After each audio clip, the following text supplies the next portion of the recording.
Yan. Balot, guys. Nag-order lang sa TikTok ang balot.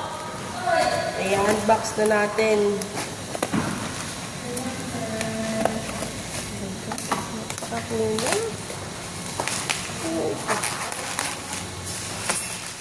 Kahit ano nalalaman sa mundo.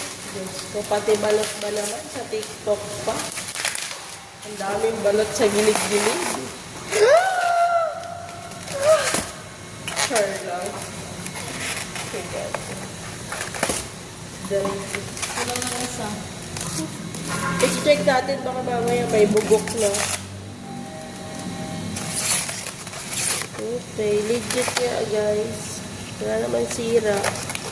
Safe naman. Baka mamaya ano na to sisiw na. Kasi sa tagal ba naman na dumating.